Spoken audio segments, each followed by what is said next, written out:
कैसे दोस्तों। आज मैं आप पहुंचा हूं बिल्कुल हरियाली वाली जगह पर, जहां पर आकर मन मेरा बिल्कुल खुश हो गया, क्योंकि ज्यादा गर्मी होने के कारण रूम पर अच्छा नहीं लगता था। चलिए, आज मैं इस जगह पर आया हूं, तो आज आपको एक स्टोरी सुना देता हूं। स्टोरी क्या है, चलिए। एक दरोगा साहब थे, दिन की ड्यूटी करके रात को 11 बजे अपने रूम पे जा रहे। तो जब वो डेली रूम पे जाते थे, तो उनको बीच में एक सुनसान जगह मिलती थी। उस सुनसान जगह से जब वो डेली क्रॉस हुआ करते थे, तो एक दिन क्या हुआ कि जब वो क्रॉस हो रहे थे, तो जब वो क्रॉस हो रहे थे, तो उनको क्या है, उस जंगल के बाहर रोड पर एक लड़की मिली। लड़की की उम्र लगभग यही 16 से 17 साल हुई होगी। उसने सफेद कपड़े पहन रखे थे। एक दिन क्या हुआ, उस लड़की ने दरोगा साहब को हाथ दिया, प्लीज रुक जाइए। तो दरोगा साहब रुक गए। रात का समय था। दरोगा साहब ने पूछा कि क्या बात है, आप अकेले? तो बोली, कृपया करके आप हमको अपने घर ले चलिए। तो दरोगा साहब ने सोचा कि हो सकता है बेसहारा हूं, ले चलते हैं। तो जब वो अपने घर उनको ले गए, घर पे तो कोई नहीं था उनके, क्योंकि अकेले ड्यूटी करते थे, अकेले खाते बनाते मस्त रहते। जब वो घर पे अपने ले गए, तो उनके घर पर रही। घंटे डेढ़ घंटे रहने के बाद वो फिर से चली गई। दिन प्रतिदिन ऐसा होता चला गया।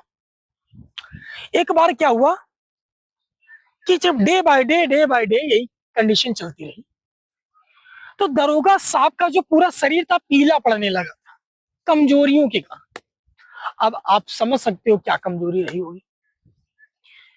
तो जब पीला पड़ने लगा, तो दरोगा साहब ने कहा कि चलो वैद्य से दवा लेके आते हैं।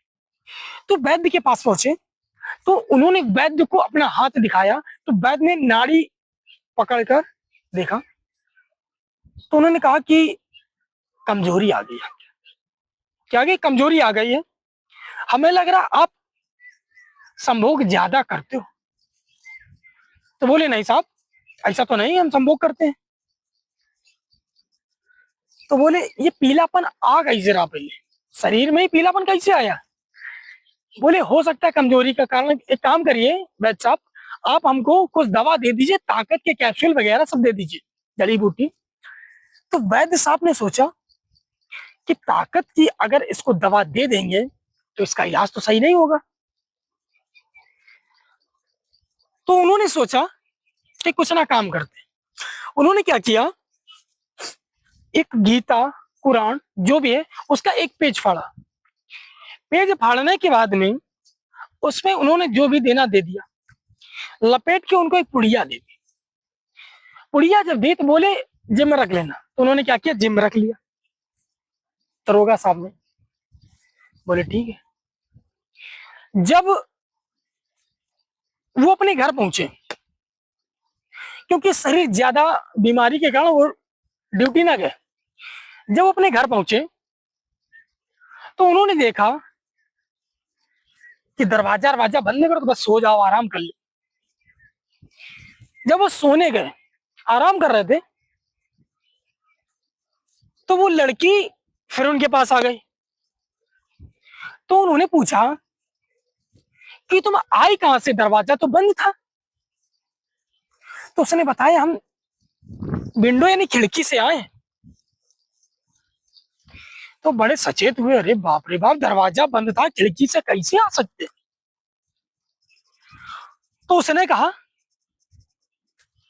दरोगा साहब, आपके अंदर कमजोरी आ गई है, लाओ आपकी हम थोड़ा हाथ पैर मालिश कर दें। तो दरोगा ने कहा कि कर दो भाई। जब वो करना चाह रही थी, तो दरोगा साहब को छूना चाहा, तो छू ना पा रही थी। क्यों? क्योंकि उनके जेब में गीता या कुरान का कागज थोड़ा लिपटा हुआ पड़ा था, तो जिसके कारण वो उनको टच नहीं कर पा रही थी। तो दरोगा से बोली कि तुम्हारे जेब में कागज पड़ा हुआ है, कृपया करके इसे हटा दो, और हम क्या करें, आपको सेवा दे दें। तो दरोगा साहब सोचने लगे कि ऐसा क्या है कागज में जो हमें छू नहीं पा रही है। तो दरोगा साहब ने कागज तो नहीं हटाया। कुछ देर बाद वो वहां से चली गई। कुछ देर बाद वो चली गई। चली जाने के बाद में उन्होंने सोचा, डेली मैं इस लड़की को नहीं ला रहा था, डाइन को ला रहा था, यानी वो चुड़ैल थी। डेली मैं इस डाइन को ला रहा था। अगर मैंने एक कागज रखा है, गीता या कुरान का एक कागज रखा, जब ये हाल है, तो अगले दिन से उन्होंने क्या किया, गीता या कुरान का पूरा किताब ही फाड़ के बिल्कुल ओढ़ लिया ऊपर। बोले अब देखिए कौन चुड़ैल आती है। तो क्या हुआ कि जब ये जो चुड़ैल को भागने वाला प्रोसेस तुम समझ रहे हो ना, जब कोई चुड़ैल वुड़ैल नहीं आई, तब उनका शरीर थोड़ा अच्छा कुटकुटा गया, यानी थोड़ा जबरदस्त हुआ। तब वैद्य के पास गए, बोले अब थोड़ा ठीक है हमारा शरीर। तो वैद्य ने बताया कि ये जो तुम्हें दवा दी थी ना, वो खाने की नहीं थी, उस चुड़ैल को भगाने की थी, जिसके कारण तुम्हारा शरीर से खून को चूस लिया है। बात को समझ रहे हो? यानी वैद्य वो कहना चाहता है कि हर एक व्यक्ति जिसने अपने जीवन में एक डायन पाल रखी, गर्लफ्रेंड जिसने डायन को पाल रखा है, उसके लिए बता रहा हूं, वही डायन है जो तुमको ना टाइम से खाना खाने देती है, ना सोने देती है, ना कुछ करने देती है, जिसके कारण तुम्हारा शरीर बिल्कुल पीला होता चला जा रहा। तो उस डायन से बचने के लिए आप भी कुछ इलाज करें। अगर नहीं करते हो तो आगे चल के डायन आपको सबसे बड़ा शैतान बना देगी, और आप आगे चलकर बेरोजगार वाले शैतान बन के तैयार होगी। यही डायन है ना, समय बात को समझ रहे हो? यही डायन आगे चल के आपको बेरोजगार का सबसे बड़ा शैतान बना देगी, और आप वो डायन और आप शैतान, तालमेल तो अच्छा रहेगा। यही हमारी आज की शिक्षा है। शौक पाले, लड़कियां ना पाले।